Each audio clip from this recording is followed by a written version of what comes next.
The autumn sun was setting over Pine Creek Park, casting long shadows across the neatly maintained paths and well-worn benches. Most visitors had already headed home for dinner, leaving behind only the gentle rustle of fallen leaves dancing in the evening breeze. It was the kind of peaceful scene Officer Anna Thompson usually appreciated during her patrol, but today something felt different. The call had come in just as she was finishing up paperwork from an earlier incident. Dispatched to Unit 247, we've got another complaint about someone sleeping in Pine Creek Park near the east entrance fountain. Third call today about the same individual. Anna sighed quietly, adjusting her body camera before responding. She'd been on the force for 8 years now, and these calls were becoming more frequent. The city's new anti-loitering ordinance meant she couldn't just drive by anymore. She had to investigate every complaint. As she pulled up to the park's east entrance, the golden hour light painted everything in warm hues, making even the tired old park look almost magical. She spotted him immediately. A man sleeping on one of the green metal benches near the fountain, just as reported. But something about this scene made her pause before stepping out of her patrol car. The man wasn't sprawled out like most people who crashed in the park. Even in sleep, he maintained a disciplined posture, lying straight on his back with his hands folded across his chest. Beside the bench sat a weathered military-style backpack, carefully positioned within arm's reach. The bag wasn't some fashion statement or surplus store purchase. Anna could tell from its worn edges and faded patches that this was the real deal. She took her time approaching, scanning the area out of habit. The playground to her left stood empty, its swings moving slightly in the breeze.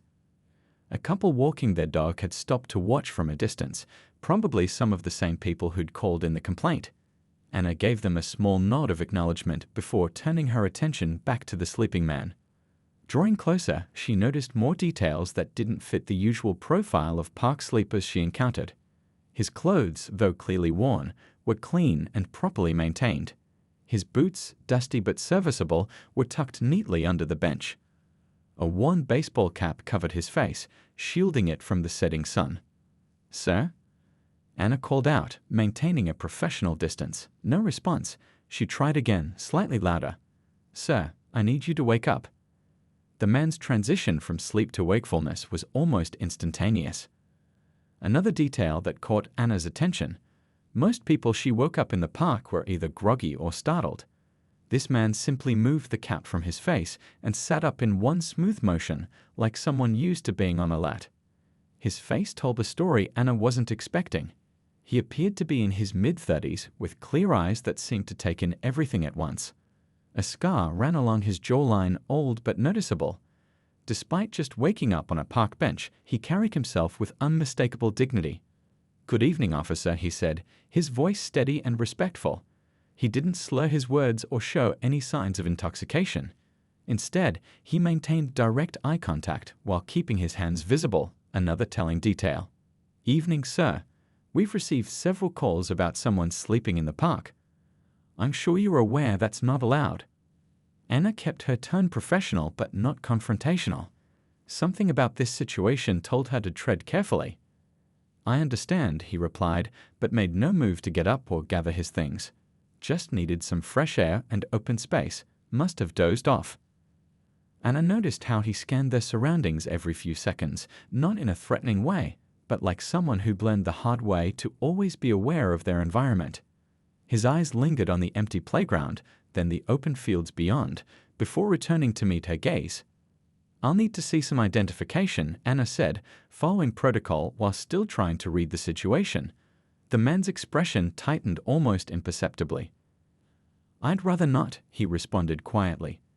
"I'm not causing any trouble, officer. Just trying to find some peace and quiet." The sun had dipped lower now, and the park's automatic lights began clicking on one by one. Anna noticed how the man's shoulders tensed slightly at each mechanical sound. His hand moved unconsciously toward his backpack before he caught himself and returned it to his lap. "Sir, without identification and with multiple complaints filed, I'm going to have to ask you to come with me."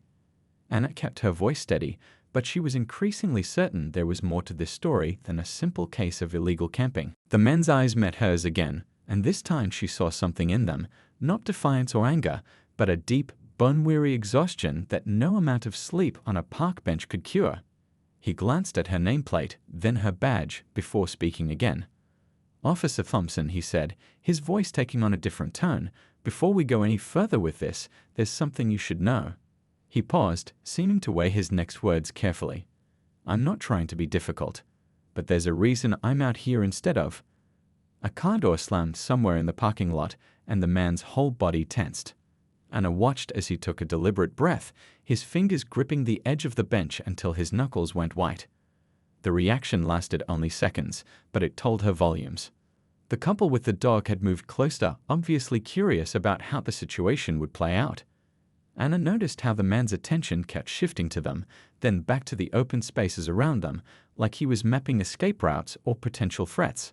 "Sir," Anna said, softening her approach slightly, "help me understand what's going on here. I have a job to do, but I'd rather find a solution that works for everyone." He looked at her for a long moment, as if deciding whether she could be trusted with whatever he was holding back. The park had grown quieter now, with only distant traffic and the fountain's steady splash breaking the silence. As the last rays of sunlight faded from the sky, he seemed to come to a decision. "3 tours, he began, his voice barely above a whisper. "Combat medic." "The last one." He stopped, his eyes focusing on something far beyond the park's peaceful scenery. Anna felt the conversation shifting into territory that required more than just her badge and training manual to navigate. The park lights cast soft shadows across his face as he prepared to continue his story, and Anna found herself holding back from reaching for her radio to call this in. Sometimes, she knew, the badge meant knowing when to listen before acting. As she waited for him to continue, the evening air grew still, as if the park itself was waiting to hear what would come next.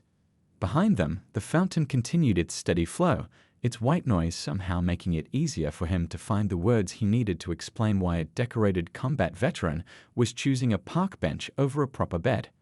Anna Thompson had started her shift expecting just another routine call, but she was about to learn that sometimes the most important moments of police work happen when you set aside the rulebook and remember the human element of the job. The park had grown quieter now, with only the steady splash of the fountain and distant cricket chirps breaking the evening silence.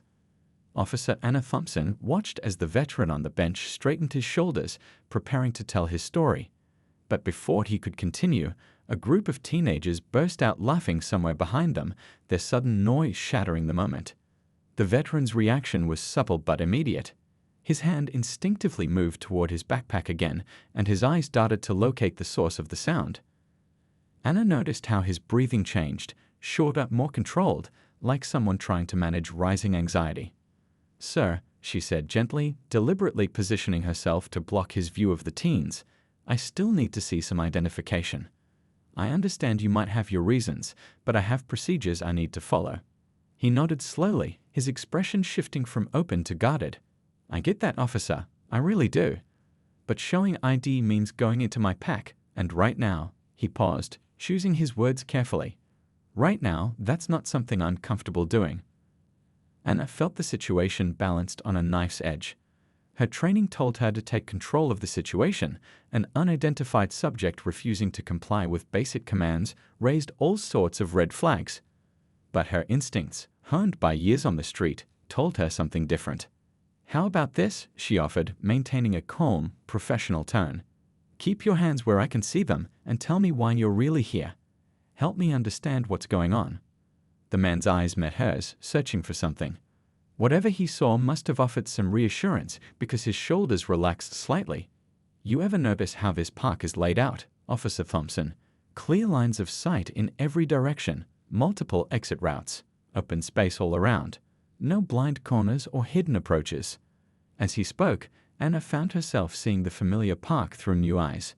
He was right. The layout that made it popular with families also made it tactically advantageous for someone who needed to stay aware of their surroundings.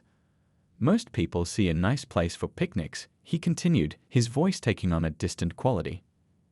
"I see something else. Can't help it anymore. Been trying to sleep at the shelter downtown," but he shook his head. "Too many people, too many unknowns. Walls feel like they're closing in every time I try." A cool breeze rustled through the trees, carrying the scent of autumn leaves. The veteran tensed again as another car door slammed in the parking lot. Anna noticed how his fingers dug into his thighs, fighting against some unseen impulse. "I understand that you're dealing with something difficult," Anna said, choosing her words carefully. "But I can't just leave you here. There are laws, and I've got multiple complaints called in." His expression hardened slightly. "With all due respect, officer, you don't understand. Nobody does unless they've been there." He gestured vaguely toward his backpack. "I've got papers in there. Proof of service, medical discharge, VA documents. But reaching for them right now," he trailed off, leaving the implications hanging in the air. Anna felt the weight of her badge pressing against her chest. Protocol said this was simple, subject refusing to identify himself or comply with lawful orders. The solution was equally simple: arrest him and sort it out at the station, but nothing about this felt simple. "If you can't show ID and you won't leave the park, you're not giving me many options here," she said, her hand unconsciously moving to rest near her handcuffs. The veteran noticed the movement. A sad smile crossed his face. "You're doing your job. I respect that. But I can't leave. Not right now. Not when everything else feels like it's spinning out of control." His voice remained steady, but Anna could hear the cost of maintaining that control. The park lights cast long shadows now, and the evening had grown cooler. The couple with the dog had finally moved on, but new observers had taken their place, a family heading to their car, trying not to stare at the scene unfolding near the fountain. "Stand up, sir," Anna said, her voice firm but not harsh. "If you won't identify yourself or leave the premises, I'm going to have to place you under arrest." He complied slowly, deliberately. Standing, he was taller than she'd expected, but his posture remained non-threatening. "I want to be clear, Officer Thompson. I'm not resisting. But I need you to understand what you're dealing with here." As Anna reached for her handcuffs, she noticed something she hadn't seen while he was sitting: the edge of a surgical scar peeking out from under his sleeve. It looked recent, still pink against his skin. "Last tour," he said quietly, noting where her eyes had landed. "The day everything changed. The day I learned that sometimes saving lives means losing part of yourself in the process." Anna's hand hesitated on the handcuffs. The veteran stood perfectly still, his breathing measured and controlled, but she could see the cost of that control in the tight lines around his eyes. "I'm going to have to pat you down," she warned him. "Standard procedure before transport." He nodded, a bead of sweat rolling down his temple despite the cool evening air. "I understand. But officer, before you do that, before we go down this road, there's something you need to know about that day. About why being touched by strangers, being confined in small spaces." He swallowed hard. "There's a reason I choose this bench, out here in the open, where I can see everything coming." The fountain's steady splash seemed to grow louder in the growing darkness, filling the space between them with white noise. Anna found herself caught between duty and discretion, between protocol and humanity.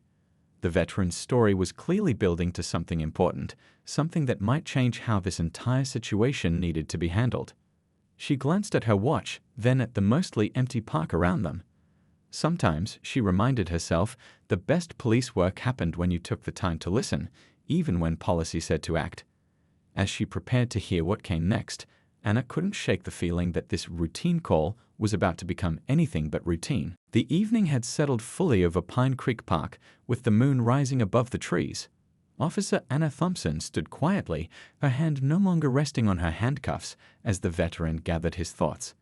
The fountain's steady rhythm seemed to help him focus, like a metronome keeping time with his measured breathing. "I was stationed at a forward operating base in Afghanistan," he began, his voice steady but quiet. "Combat medic. 3 tours. The first 2 were tough, but the third—" He paused, running a hand over his face. "The third one changed everything." Anna noticed how he kept his eyes focused on the distant tree line as he spoke, as if the story was easier to tell when looking at the horizon. The park had emptied now, leaving them in a bubble of privacy beneath the gentle glow of the lamp posts. It was supposed to be a routine patrol. We'd done it 100 times before. Village outreach, basic medical care for the locals. His fingers absently traced the scar on his arm. "We had a young lieutenant leading the patrol. Good kid, fresh out of officer training. He insisted on bringing extra medical supplies that day, said he had a feeling. A car passed on the nearby street, its headlights sweeping across them. The veteran paused, tracking the light's movement until it faded. Anna waited patiently, recognizing that this story needed to come out at its own pace. We were about halfway through the patrol route when we heard the first explosion. Not close to us, maybe half a mile away. But then we heard the second one, and the radio came alive. His voice took on a distant quality, like he was seeing it all happen again. Another patrol had been hit. Bad. Multiple casualties. They needed immediate medical support. He shifted his weight, his boots crunching softly on the fallen leaves beneath the bench. The lieutenant didn't hesitate. We moved toward the blast site, fast but careful. Looking back, I'm grateful for those extra supplies he insisted on bringing. Anna noticed how his hand had stopped shaking, his focus now completely absorbed in the telling. It was as if sharing the memory helped him control its impact. We could see the smoke before we got there. Black, thick stuff rolling across the morning sky. When we arrived, he took a deep breath. It was chaos. The kind that tries to pull you in every direction at once.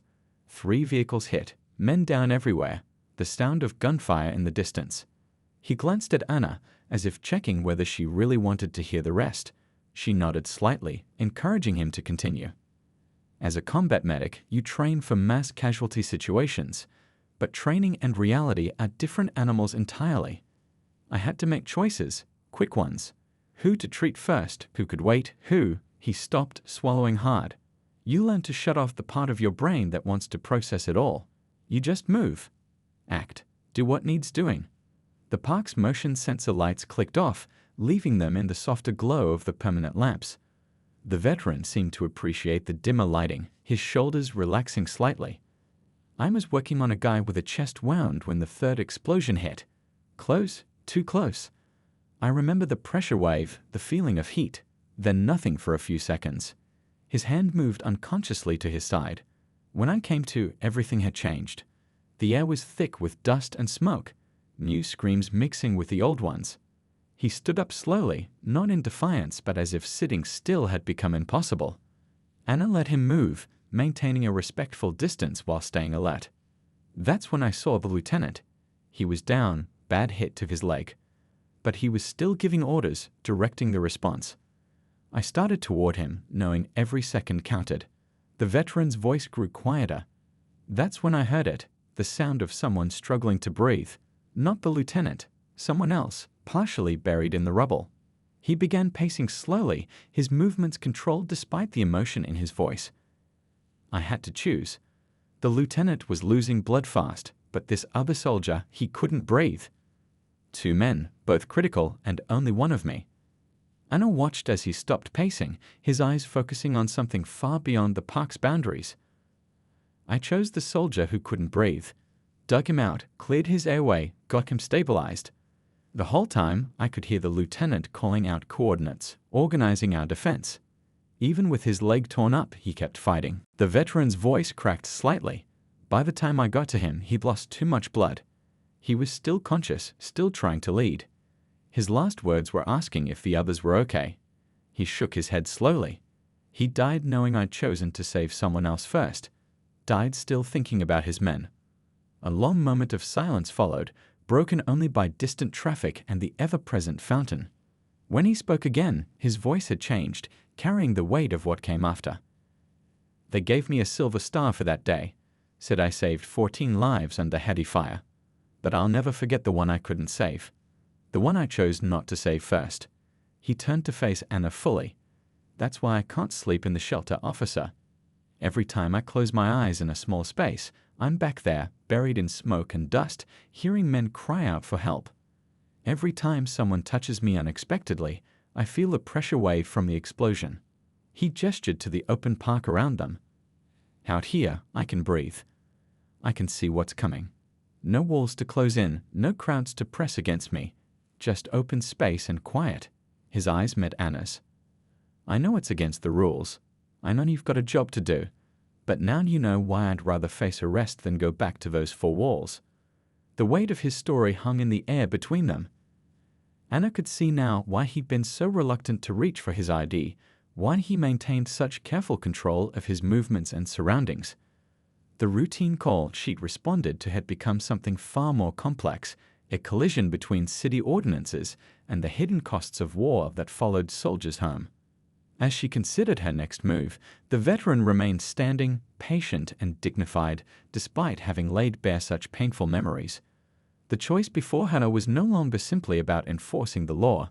It had become about understanding when compassion might serve justice better than strict adherence to protocol. Officer Anna Thompson felt the weight of her badge more heavily than ever as she processed the veteran's story.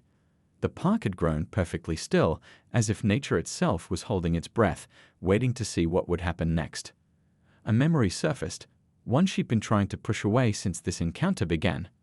"My brother," she said softly, breaking the silence. "He's serving right now. Navy." She hadn't planned to share this, but something told her it was important. "He video called last week. Seemed different, quieter. I could tell there were things he wasn't saying." The veteran nodded slowly, understanding flowing between them. "There are always things we can't say. Sometimes because we're protecting our loved ones, sometimes because we just don't have the words." Anna glanced at her patrol car, its silent presence a reminder of her duty. But her brother's face lingered in her mind, how his eyes had changed since his deployment, carrying the same shadowed look she now saw in the veteran before her. "The shelters," she began carefully. "I know they're trying their best, but you mentioned they're difficult for you. Can you help me understand why?"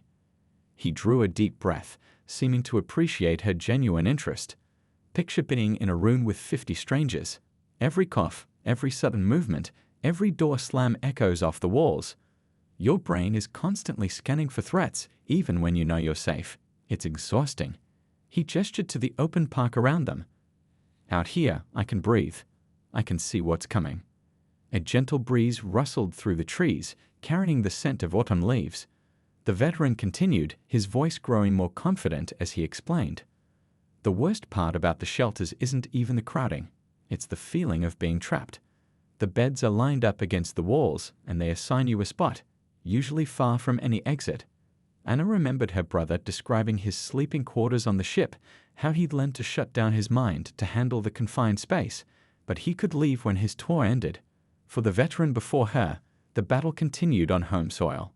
"Last month," he said, his eyes fixed on the distant tree line, "I tried staying at the downtown shelter. Made it 3 nights. On the 4th, someone dropped a metal tray in the dining hall. The sound," he shook his head.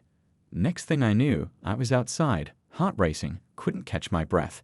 Spent the next hour just walking, trying to get my head straight." Anna noticed how his hands had started trembling slightly at the memory. He clasped them together, steadying them through sheer will. "The medications they prescribed," he continued, "they help some. But they also dull everything, make it harder to stay alert. Out here, I can manage without them. Use the open space, the fresh air, the natural sounds to stay grounded." A police siren wailed in the distance, and Anna watched as the veteran tracked the sound, his body tensing until it faded away. It was like watching a living demonstration of everything he'd been describing. "My brother," Anna said, choosing her words carefully, "he started doing this thing during our video calls. Sometimes he just stops mid-sentence, stares at something I can't see. When he comes back, he pretends nothing happened." The veteran's expression softened with recognition. "We call those checks. Something catches your attention, a movement, a sound, a smell, and your mind needs to assess the threat. Even when there isn't one. Even when you're just talking to family on a screen." Anna thought about all the times she'd noticed her brother doing exactly that, how she'd wanted to ask but feared pushing too hard. The veteran seemed to read her thoughts. "Your brother's lucky," he said gently. "He has someone who notices, who tries to understand. Some of us come back to empty apartments or families who expect us to be exactly the same as when we left." The fountain's steady splash filled another moment of silence. Anna found herself looking at the park through new eyes, seeing how its layout could offer peace to a troubled mind. The clear sight lines, multiple exit paths, and open spaces weren't just design features anymore. They were lifelines. "The VA has programs," she said, more thinking aloud than asking. "Counseling, housing assistance." The veteran's sad smile stopped her. "I've been through them all. Some help more than others, but they can't change how my brain is wired now. Can't make me forget what happened that day. The best I can do is find ways to manage it. He gestured to his worn backpack. Everything I own is in there. Clothes, medications, papers. I keep it organized, ready to move, just like we did over there. It's not much of a life, maybe, but it's the only way I can function right now. Anna felt the conflict between her duty and her growing understanding of the situation pressing down on her. The park rules were clear. No overnight staying, no loitering. But the man before her wasn't some routine vagrant. He was fighting a battle most people couldn't see or understand. The late evening air had grown cooler, and somewhere nearby an owl called out. The veteran's eyes tracked the sound automatically, another small reminder of how his training had become both a blessing and a curse. "Your brother," he said suddenly, turning back to Anna. "When he comes home, he might need space like this. A place where he can see the sky, feel the wind. Somewhere he can remember how to breathe again. Just trying to understand if he does." Anna felt tears threatening to form, but maintained her professional composure. This wasn't just about enforcing park rules anymore. It was about understanding that sometimes the deepest wounds are the ones that don't leave visible scars. The park lights cast long shadows across the ground as Officer Anna Thompson faced the hardest decision of her shift. Her radio crackled quietly, reminding her that dispatch would soon be expecting an update. The veteran stood patiently nearby, his dignity intact despite having shared such painful memories. 10 years on the force, Anna said, almost to herself. They train us for almost everything. But some situations, she let the thought trail off, watching as a light breeze stirred the leaves around their feet. The veteran nodded, understanding in his eyes. No training manual for this one, is there? His voice carried no judgment, just a quiet acceptance of their shared predicament. Anna unclipped her radio, holding it without keying the mic. Protocol was clear. She had a subject refusing to comply with park regulations, refusing to show ID. By the book, this ended one way. But something her old training officer had told her years ago echoed in her mind. Sometimes the right decision isn't in the manual. She thought about her brother again, imagining him coming home, carrying the weight of his experiences. Would she want someone to show him compassion or stick strictly to protocol? "You know," the veteran said, breaking into her thoughts, "whatever you decide, I understand. You've got a job to do. Rules are there for a reason." He adjusted his backpack strap, ready to accept whatever came next. Anna walked a few steps away, needing space to think. The fountain's steady splash helped clear her mind. If she brought him in, what would that accomplish? She could already picture the scene. The small holding cell, the veteran's mounting anxiety in the confined space, the inevitable crisis that would follow. Her hand brushed against her notepad, and she pulled it out, flipping through pages of routine reports. Traffic violations, noise complaints, the everyday work of keeping order. But this situation demanded something more than routine responses. "Last month," she said, turning back to face him, "we got a call about a teenage kid stealing from the corner store. When we got there, turned out he was taking baby formula. His single mom had lost her job." She paused, remembering.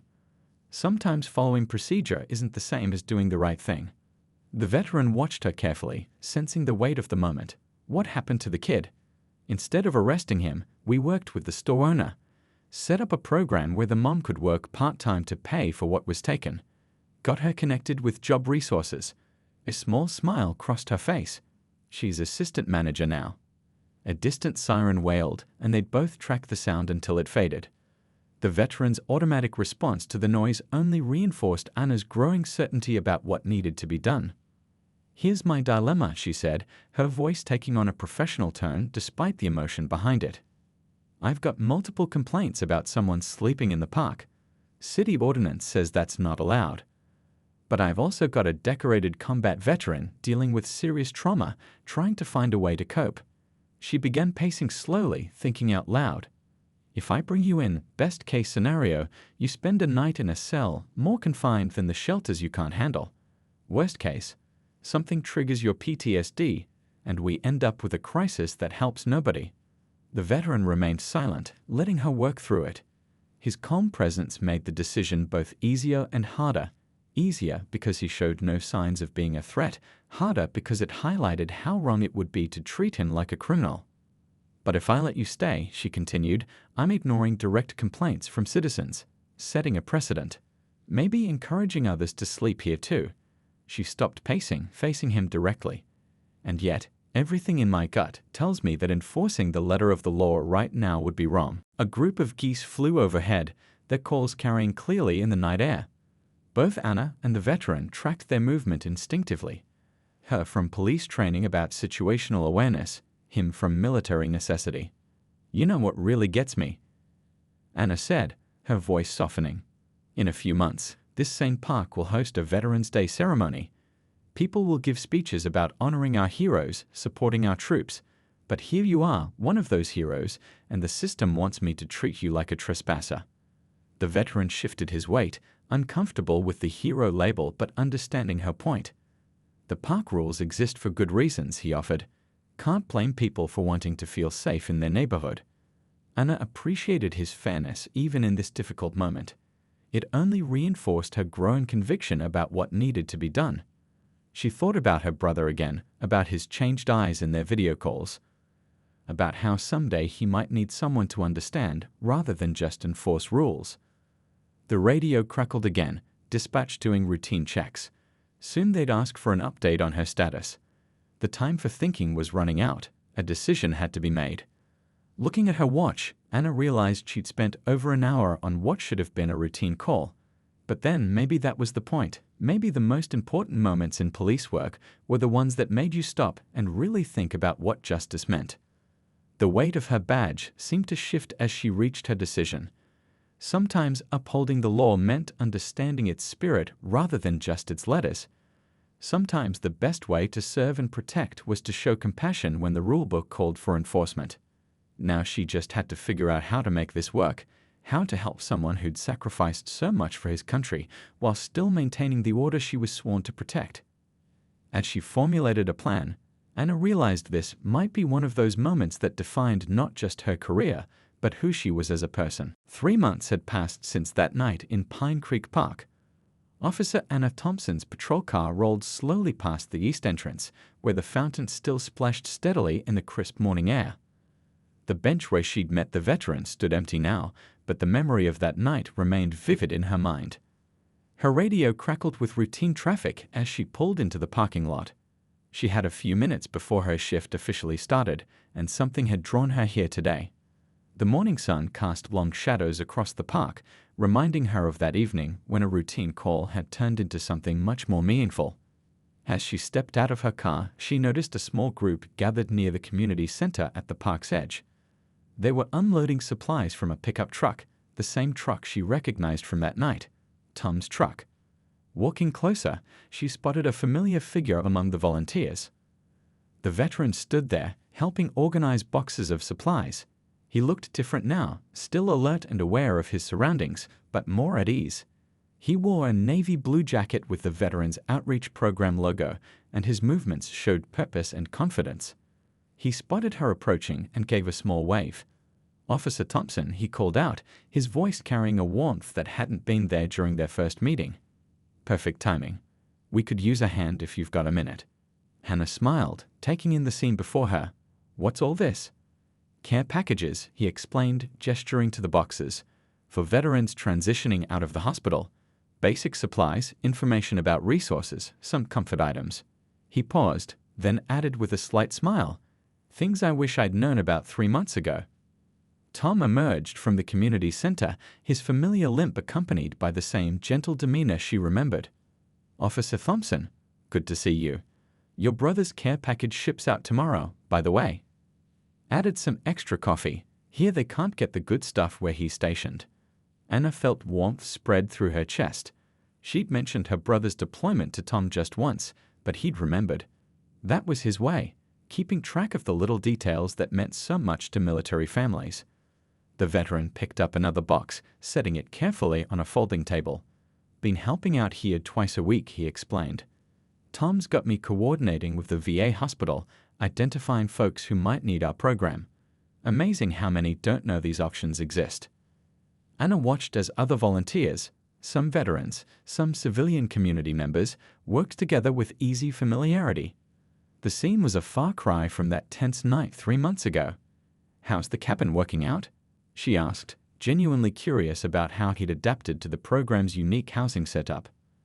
A genuine smile crossed his face. "It's good, really good. Having my own space but knowing support is nearby, it makes a difference." He gestured to the open park behind them. "Still come here sometimes when I need to clear my head. But now it's by choice, not necessity." Tom joined them, carrying a clipboard with what looked like delivery schedules. "He's been modest," he said, nodding toward the veteran. "Been a game changer for our outreach efforts. Who better to connect with struggling veterans than someone who's walked that path?"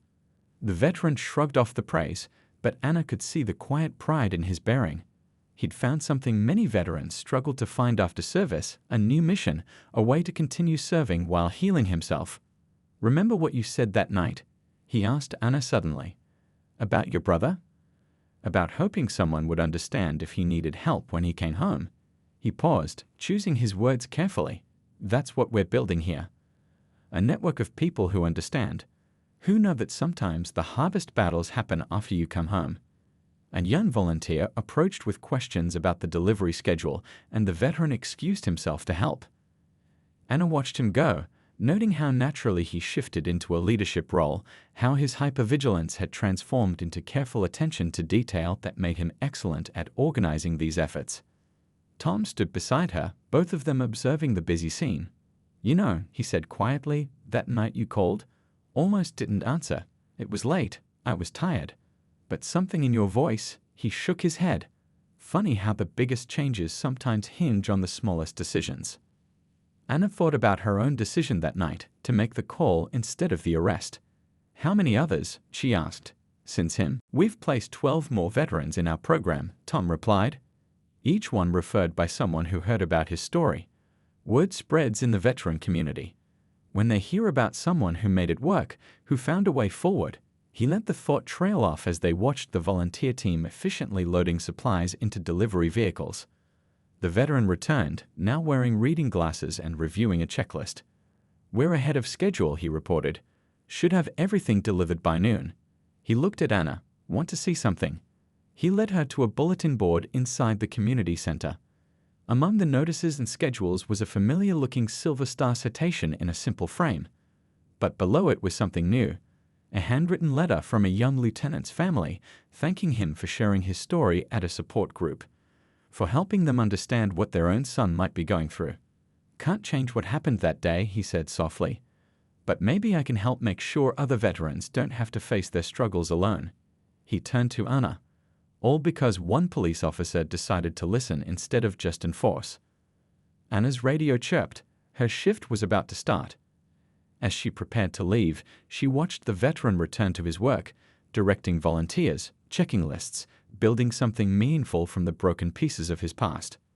The morning sun had risen fully now, casting the park in bright light. The bench where their story began sat empty, but its significance had grown. It was no longer just a place where someone had struggled alone, it had become a starting point for something much bigger. As Anna pulled away in her patrol car, she caught a final glimpse in her rearview mirror: the veteran, standing tall in his program jacket, helping others find their way home from wars both foreign and internal. Sometimes, she realized, the best endings don't erase the hard parts of the story. They transform them into something that helps write new beginnings for others. The early morning sun painted Pine Creek Park in shades of gold as Officer Anna Thompson pulled her patrol car into the familiar parking spot. 3 months had passed since that life-changing night, but she still found herself drawn to this place, especially during her early shifts. The fountain burbled peacefully in the distance, its sound carrying clearly in the crisp morning air. As she stepped out of her car, notepad in hand to start her daily rounds, a friendly voice called out to her. "Morning, officer." She turned to find Tom, the veteran's program coordinator, walking over from his pickup truck. He still had that same slight limp, but today he wore a broad smile. "Thought I might find you here. Got someone who's been asking about you." Anna followed Tom's gesture toward the community center, where a small group was gathering for what looked like an early morning meeting. Among them stood a familiar face, the veteran from that night, though he looked markedly different now. Gone was the worn-out appearance and guarded stance. Instead, he stood tall, wearing a navy blue vest with the Veterans Outreach logo, helping organize what appeared to be a support group meeting. "Can't believe it's been 3 months," Tom said quietly. "Remember that night you called? Almost didn't pick up the phone. Sure glad I did." The veteran spotted them and walked over, his movements more relaxed but still carrying that military precision. "Officer Thompson," he greeted her with a warm smile. "Perfect timing. We're just about to start our morning session. Care to join us?" Inside the community center, chairs had been arranged in a circle. Veterans of different ages filled most seats, some wearing program vests like the one her veteran friend now wore, others clearly new to the group. A coffee pot burbled in the corner, filling the room with its inviting aroma. "Would you mind sharing our story?" the veteran asked Anna. "These folks could benefit from hearing it from your perspective." Anna looked around the room, noting how some of the newer veterans sat tensely in their chairs, eyes constantly moving to the exits, just as she'd observed that night in the park. She nodded, taking an offered seat. "3 months ago," she began, "I got what seemed like a routine call about someone sleeping in the park." As she shared their story, she watched the tension in some faces begin to ease, replaced by looks of recognition and understanding. The veteran picked up the thread when she finished. "Where I was then, that dark place, it felt like nowhere was safe except that park bench. Couldn't handle enclosed spaces, couldn't deal with crowds. The VA had programs, but they didn't quite fit what I needed." He gestured around the room. But then Officer Thompson here did something different. Instead of just following procedure, she listened, really listened, and that led to finding this place, this program. A young veteran in the back spoke up. "But how'd you get from there to here? From not being able to handle a shelter to running these meetings?" The veteran smiled. "Baby steps. Tom's program here, it's different. They gave me a small cabin to start with. Private entrance, clear view of the surroundings. Could come and go as I needed. First few nights, I still slept outside on the cabin's porch. They didn't push, just let me move at my own pace." Tom nodded from his position by the door. "That's key to our program. We understand that healing isn't one size fits all. Some folks need more space, more time. We work with that."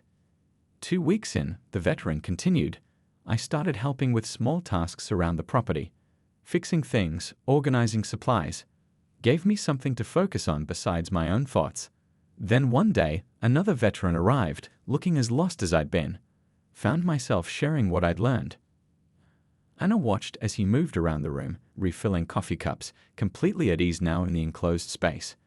The transformation was remarkable, yet it had happened so naturally, one small step at a time. "Now I work here full-time," he said, returning to his seat. "Help coordinate with the VA hospital, identify veterans who might benefit from our approach. Every week, we get calls from police departments around the state, officers who found veterans struggling like I was." An older veteran raised his hand. "The nightmares, do they ever go away?" The room grew quiet.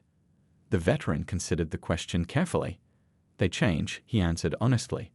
"Some nights are still tough, but now I've got tools to handle them. A support system that understands. And most importantly, a purpose again." He reached into his vest pocket and pulled out a folded paper. "Got this letter yesterday from the lieutenant's family. The one I told you about from my last tour. They're coming to visit next week, want to see the program. They're talking about starting something similar in their hometown." Anna thought about her brother, still deployed overseas. "The ripple effect," she said softly. "One small decision that night, leading to all of this." Tom stepped forward. "Speaking of ripples, Officer Thompson, remember that training program we discussed? The one to help police departments better understand veteran issues." He grinned. "It's been approved. Starting next month, we'll be training officers across 3 counties. The veteran would be one of the trainers, Anna knew. His story, their story, would help other officers recognize when they needed to look beyond the standard procedure to see the person behind the problem." As the meeting continued, Anna's radio crackled with the start of her shift. She stood to leave, but the veteran walked her to the door. "You know what's funny," he said. "That park bench, I still go there sometimes, not to sleep, just to remind myself how far I've come. How sometimes the darkest moments can lead to the brightest changes." Outside, the morning had fully bloomed, the park coming alive with early joggers and dog walkers. Anna could see the bench from here, no longer a symbol of desperation but one of hope and transformation. "Your brother," the veteran said suddenly. "When does he come home?" 3 months, Anna replied. "His first tour will be over." He nodded thoughtfully. "Bring him by when he gets back, even if he seems fine. Sometimes it's easier to talk to someone who's walked the path before you." As Anna drove away to start her patrol, she glanced in her rearview mirror. The veteran stood in front of the community center, program vest gleaming in the morning sun, ready to help another day of struggling heroes find their way home. Sometimes, she realized, the best kind of law enforcement wasn't about enforcing at all. It was about understanding, connecting, and giving people the chance to transform their struggles into strength.